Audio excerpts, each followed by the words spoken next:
3-4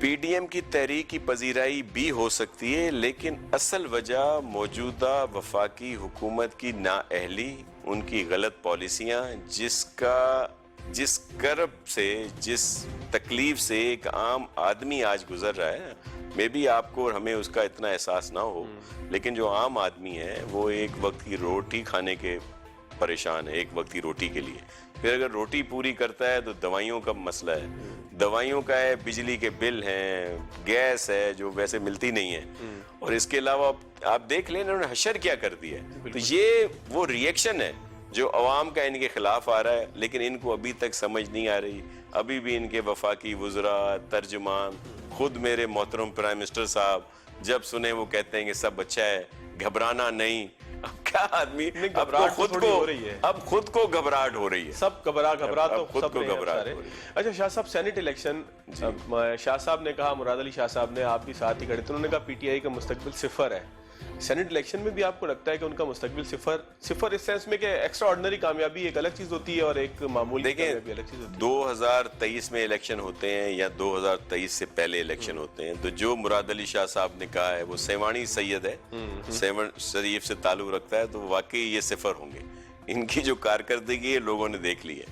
Saint جو ہے، دیکھیں سینٹ نمبر گیم ہے، بالکل جو جس کے پاس جتنے ممبر ہیں ان کی اتنی سیٹیں ملتی ہیں، پھر وہ نمبرنگ ہوتی ہے کہ سیکنڈ پریفرنس کس کو دینا ہے، وہ ایک پورا میتھمیٹکس ہے، پورا میتھمیٹکس ہے، وہ پورے حساب کتاب ہے جس کو دینا. اچھا دوسری وجہ کیا ہوتی ہے؟ دوسری وجہ ہوتی ہے کہ جو آپ ٹکٹ جو ہیں سینٹ کے جو ایوارڈ کرتے ہیں یا جو لوگوں کو آپ لوگ نومینیٹ کرتے ہیں، اگر وہ لوگ وہ ہیں جو پارٹی سے وابستہ ہوں اور ان کی قربانیاں ہوں، ان کا رہا ہو، تو پھر جو لوگ ہیں، جو آپ کے ایم پی ایز ہیں، ایم این ایز ہیں، وہ دیکھتے ہیں کہ بھئی یہ ہمارے اپنے ہیں، پارٹی نے فیصلہ کیا، ہم اس کے قبول کرنا ہے ہم نے. لیکن جب یہ دیکھا جاتا ہے کہ جو ٹکٹ ہیں سینٹ کے وہ پیراشوٹر کو دے دیے جاتے ہیں، اپنے من پسند افراد کو دیے جاتے ہیں، جو سرمایہ دار ہوں ان کو دے دیے جاتے ہیں، تو پھر اس پر کوسچن ہوتے ہیں. اور آپ نے دیکھا کہ ابھی سے جو پی ٹی آئی نے لوگوں کو یہ سینٹ کے ٹکٹ کے لیے نومینیٹ کیا ہے، اس پر ہر طرف سے کوسچن مارک آئے ہیں. ایون ان کے جو ایم این ایز ہیں، ان کے ایم پی ایز ہیں، انہوں نے کہا جی ہم ووٹ ہی نہیں ڈالیں گے. عامر لیاقت صاحب نے بڑا، صرف عامر صاحب نہیں ہے، بہت ساروں نے کہا. ان کے شکور شاہ صاحب ہیں، آپ کے تحفظات ہیں نا ان کے اپنے. مثال فیصل واڈا ذاتی طور پر میرے دوست ہیں، مہربان ہیں، پڑوسی بھی ہیں، آپ کے پڑوسی بھی ہیں، اچھا ویسے اچھا بندہ ہے. لیکن اب وہ ایک طرف ایم این اے کی سیٹ پہ جو کیس ہے وہ الیکشن کمیشن میں پیش نہیں ہو رہے، ایک قسم سے ان پر جرمانہ بھی ہوا اور وہ سیٹ گوا چکے ہیں. اب ان کو سینٹ میں لایا جا رہا ہے مختلف گراؤنڈز پر. تو لوگوں کے ذہن میں تو ہے کہ میں بھی، مجھے اعتراض نہ ہو، میرے لیے فیصل واڈا زیادہ بہتر ہے پی ٹی آئی میں اگر کسی اور کو نومینیٹ کرتے ہیں. لیکن جو پی ٹی آئی والے ہیں وہ ضرور یہ بات کر رہے ہیں کہ بھئی کیا ضرورت کیا ہے کہ دوبارہ فیصل واڈا صاحب کو لایا جائے، کسی اور کو کیوں نہیں نومینیٹ کیا جاتا. اور بہت سارے ہیں، محمود مولوی صاحب ہیں، مطلب بہت سارے ان کے ایسے لوگ ہیں جن کو رورل ایریا سے لایا جا سکتا ہے. بڑے لوگ تھے وہاں سے. اچھا دوسری جو انہوں نے ٹکٹ دی ہے ٹیکنوکریٹ پہ، وہ ابڑو صاحب ہیں، کوئی سیف اللہ ابڑو صاحب. چلیں ذاتی طور پر بہت اچھے انسان ہوں گے، لیکن پارٹی کے بنیادی ورکر، پی ٹی آئی میں ان کی کیا کنٹریبیوشن ہے؟ 2018 میں وہ پیپلز پارٹی سے ٹکٹ مانگ رہے تھے، ان کی اپلیکیشن اب بھی ہمارے ریکارڈ پر موجود ہے. وہ انہوں نے وہاں پہ کافی پذیرائی بھی کی تھی، بہت دعوتیں بھی کی تھیں. بعد میں اب وہ آئے ہیں پی ٹی آئی میں اور وہ ان کے کینڈیڈیٹ ہیں. وہ بھائی وہ جو مولوی محمود صاحب ہیں، پتہ نہیں اور بہت سارے ہیں جو پرانے جو ہیں، وہ سمر علی خان صاحب ہیں، پہلے رہے ہیں یہاں سے ایم پی اے تھے اور بڑے اچھے انسان ہیں. ان کا حق نہیں ہے. تو یہ جو بات میرے ذہن میں آ رہی ہے، کیا پی ٹی آئی کے ایم پی ایز نہیں سوچ رہے ہوں گے اس بات پہ؟ آپ سمجھتے ہیں کہ یہ جو سیٹ کی انہوں نے ٹکٹس دی ہیں یہ الیکشن کے ریزلٹ کے اوپر بھی افیکٹو ہو سکتے ہیں کہ ان کے؟ دیکھیں اگر کوئی جس طرح ان کے برملا کہہ رہے ہیں نا، MNAs, MPAs, اگر وہ نہیں آتے تو کس کا نقصان ہوگا؟ انہی کا نقصان ہوگا. ان کا ووٹ خراب ہوتا ہے، کس کا نقصان ہوگا؟ انہی کا ہوگا. لیکن ہم کسی ہارس ٹریڈنگ میں نہیں ہیں، ہم کسی خرید و فروخت میں نہیں ہیں. جو نمبر گیمز ہیں ان پر ہم لوگ جا رہے ہیں. ہینڈ پہ آپ کو کیا پرابلم ہے؟ میثاق جمہوریت میں تو آپ لوگ ایگری کر چکے ہیں. دیکھیں اس میں ان کا طریقہ کار غلط ہے. یہ ساری چیزیں پارلیمنٹ میں آتی ہیں نا, وہاں پہ زیر بحث آئے, یہ پہلے ہی لے گئے سپریم کورٹ میں. ٹھیک. اچھا یہ ان کا صرف ایک اسٹانس ہے, یہ دکھاوا ہے ان کا نا, دکھانے کے لیے. کہتے ہیں خواہش ان کی بھی نہیں ہے. نہیں بالکل نہیں, ان کا یہ دکھاوا ہے, کیونکہ ان کی اصل چیز جو ہے نا وہ اس ووٹ کے ساتھ وہ جو دوسری چیز ہے نا جو انہوں نے اس کے ساتھ آرڈیننس میں لگائی ہوئی ہے, وہ جو بلی جو ہے تھیلے سے باہر آ گئی ہے, ڈویل نیشنل والی. بالکل ٹھیک کہ جی اس میں ڈویل نیشنل جو ہے وہ حصہ لے سکتا ہے, الیکشن لڑ سکتا ہے, جیت جائے تو وہ نیشنلٹی چھوڑ دے, ہار جائے تو وہ برقرار رکھے. اور یہ ان کے مقصد ہی اور ہوتے ہیں.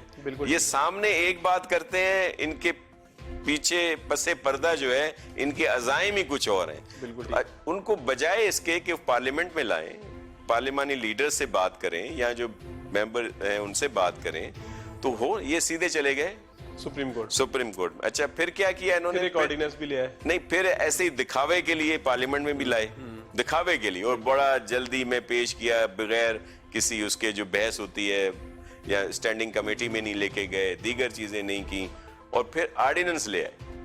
اچھا ایک آرڈیننس ایک طرف ہے, سپریم کورٹ میں کیس ایک طرف ہے. اگر سپریم کورٹ کا فیصلہ نہیں آتا اور اسی اسنا میں یہ الیکشن ہو جاتے ہیں, اور کل کو سپریم کورٹ کا فیصلہ کوئی اور آ جاتا ہے, تو پھر یہ جتنا پروسیس ہوا یہ ہوا میں ہے. ایک درخواست حلیم عادل شیخ صاحب نے اور دی ہے, پھر انہی کا نام آ گیا. جی بالکل, کہ وہ کہتے ہیں کہ جی سی ایم صاحب جو ہے انہوں نے پہلے سے کیسے کہہ دیا کہ 9 سیٹیں جیت جائیں گے, جتنی انہوں نے 7 ہیں, اس طرح نمبرز کی ایک پوری بات. اصل بات یہ ہے کہ حلیم عادل صاحب بہت جھوٹ بولتے ہیں. سی ایم صاحب نے کبھی کہا ہی نہیں ہے کہ 9 سیٹیں یا 10 سیٹیں. وہ جس پریس بریفنگ تھی ہماری الیکشن کمیشن کے باہر ہی, میں بھی اس میں تھا ان کے ساتھ, کسی ہمارے صحافی دوست نے کہا تھا کہ جی آپ سرپرائز دیں گے, تو انہوں نے بولا ہاں دے دیں گے سرپرائز. بولا کیا سرپرائز ہے؟ بولا 3 تاریخ کو 6 بجے پتہ چل جائے گا. اس کے بعد ایک ہمارے چینل نے چلا دیا کہ جی سی ایم سندھ نے کہا ہے جی ہم 10 سیٹیں لیں گے اور پھر سرپرائز دیں گے. 6 اور 3 کو جمع کر کے انہوں نے 9 کر کے کہہ دیا. نہیں انہوں نے وہ دیکھیں یہ ڈس انفارمیشن کا حصہ ہے, یہ ڈس انفارمیشن کا حصہ ہے. اب وہ ہم تو ان چیزوں میں پڑھتے نہیں ہیں کہ جو خبریں آتی ہیں جن پر پیمرا کچھ جس پر ایکشن لینا ہوتا ہے وہ اس پر ایکشن لے لیتے ہیں, بند کرنا ہوتا ہے کسی بھی پروگرام کو, اگر وہ سچ کہے تو اس کو بند کر دیتے ہیں. لیکن جو اس طرح کی ڈس انفارمیشن پھیلائے, جو اس طرح کی من گھڑت باتیں کرے, الزامات لگائے, ان پر کوئی ایکشن نہیں کرتے. چلیں بہت شکریہ شاہ صاحب. یہ بریک لوں گا میں, شکریہ سے مراد یہ نہیں کہ پروگرام ختم کریں. میں ایک بریک کے بعد ناظرین دوبارہ آؤں گا, کچھ لوکل گورنمنٹ کے اوپر بات ہوگی کیونکہ شاہ صاحب کے پاس اس کی بھی وزارت ہے.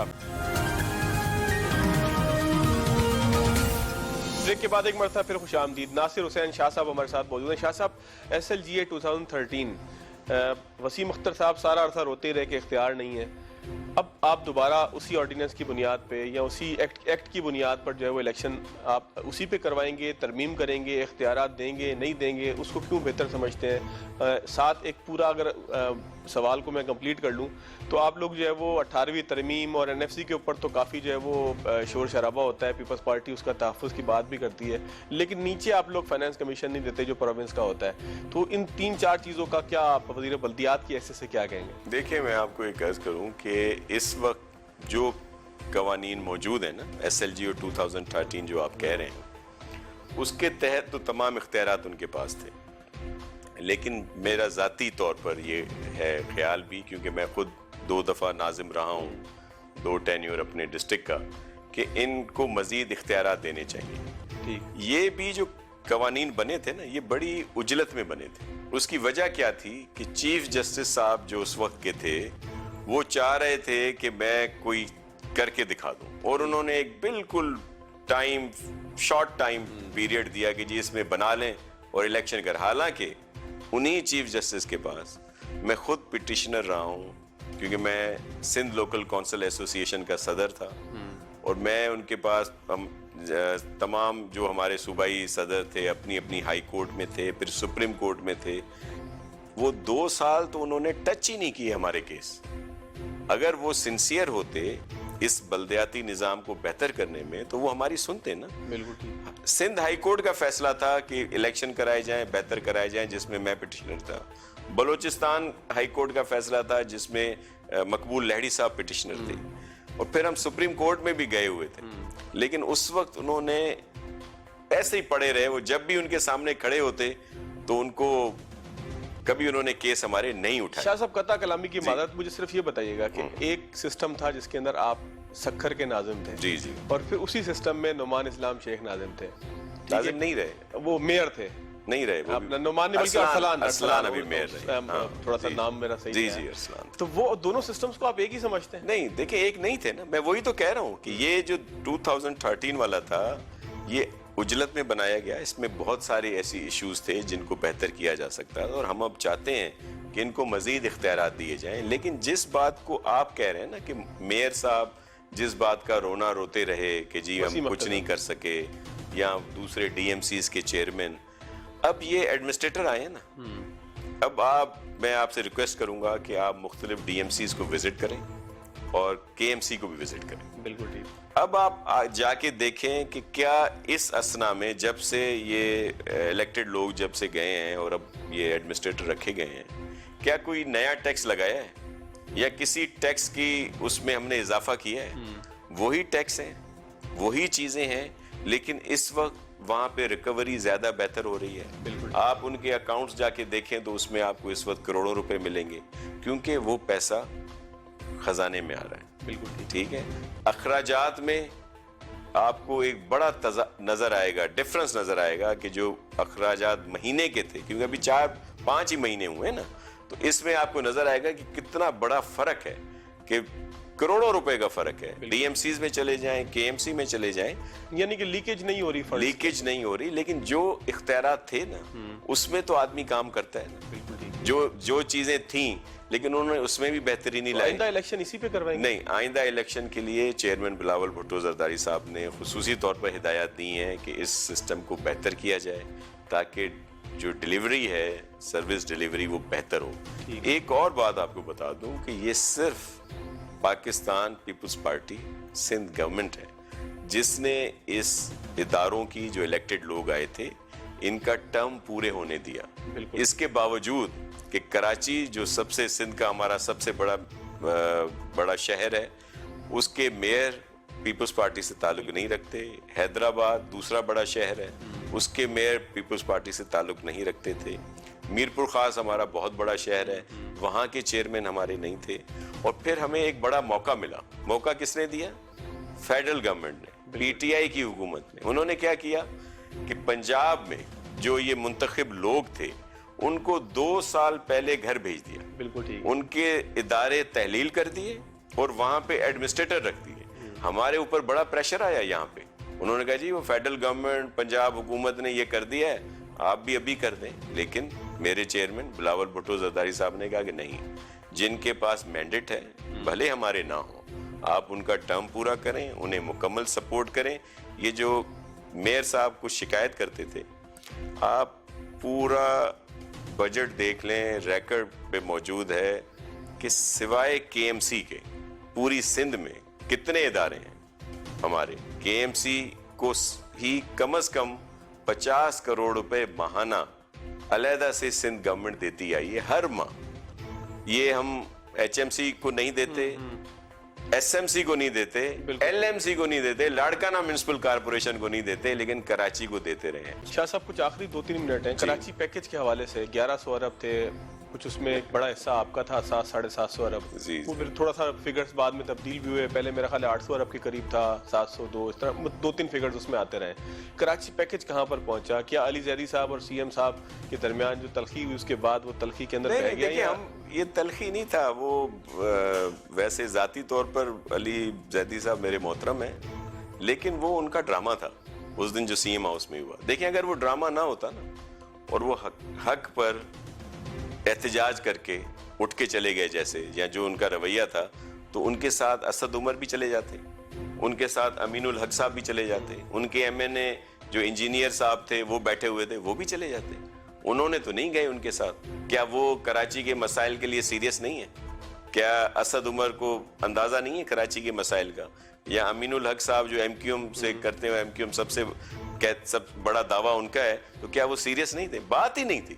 جو چیز میٹنگ ختم ہو گئی تھی انہوں نے خواہ ایک کریٹ کی چیز، اور وہ سی ایم صاحب سے کہہ رہے ہیں، ان کا رویہ ہی عجیب سا تھا کہ جی آپ نے ابھی تک یہ کیا وہ نہیں کیا، وہ تو انہوں نے بولا وہ کام ہو رہا ہے. تو انہوں نے ایک دم پٹخا فائل اور بولا کام تو نہیں ہو رہا. تو پھر انہوں نے اس پر سی ایم صاحب نے ضرور نہیں کہا کہ میں آپ کو اس طرح جواب دے نہیں ہوں.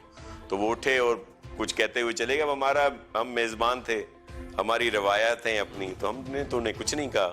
اور پھر وہ اچھا اس کے بعد پھر پریس کانفرنس ہوئی ہے، یہ چلے گئے وہ جو وفاقی وزراء صاحبان ہیں، انہوں نے سی ایم صاحب نے ہم سب نے مل کر پریس کانفرنس کی، پرامن کیونکہ وہ خود پریشان تھے کہ اس کو ہو کیا گیا ہے. تو یہ ساری چیزیں ایسا کچھ نہیں. اور وہ پیکج جو ہے اس پر کام ہو رہا ہے. آپ نے دیکھا محمود آباد نالہ بڑا اچھے طریقے سے جو انکروچمنٹ ہٹانی تھی وہ وہاں سے ہٹا دی گئی، ان کے اکاؤنٹ میں پیسے بھیج دیے گئے. اور وہ بھی انیشلی پیسے جو تھے ویسے ہم نے دینے نہیں تھے، لیکن وہ بھی سندھ گورنمنٹ نے دیے بالکل انیشلی جو پیسے ہیں. اور پھر اسی طرح اب گجر نالہ ہے اور اورنگی نالہ ہے، اس پر ابھی کام شروع ہے، مارکنگ ہو رہی ہے.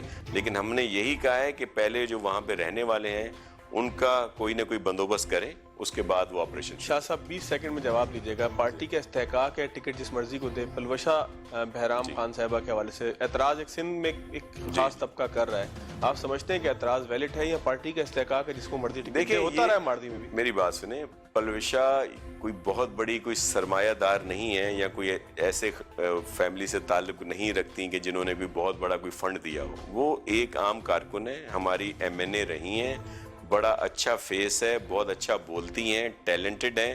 اور پیپلز پارٹی پورے پاکستان کی پارٹی ہے اور ہمارے ہر جگہ پہ لوگ ہیں جہاں پہ ہیں. تو اگر کسی کو کہیں پہ کسی دوسرے صوبے والے کو، اور جس کا یہاں پہ گھر بھی ہو، جس کی یہاں پہ فیملی بھی رہتی ہو، ان کے عزیز و رشتہ دار ہوں، ان کا اپنا یہاں پہ سارا ووٹ کا اندراج بھی ہے، تو اس میں حرج نہیں ہے، اس میں کوئی مایوب بات نہیں. چلیں بہت شکریہ. ناصر شاہ صاحب ہمارے ساتھ موجود تھے. ناظرین آج کے پروگرام سے اتنا ہی، اگلے پروگرام تک اجازت دیجیے.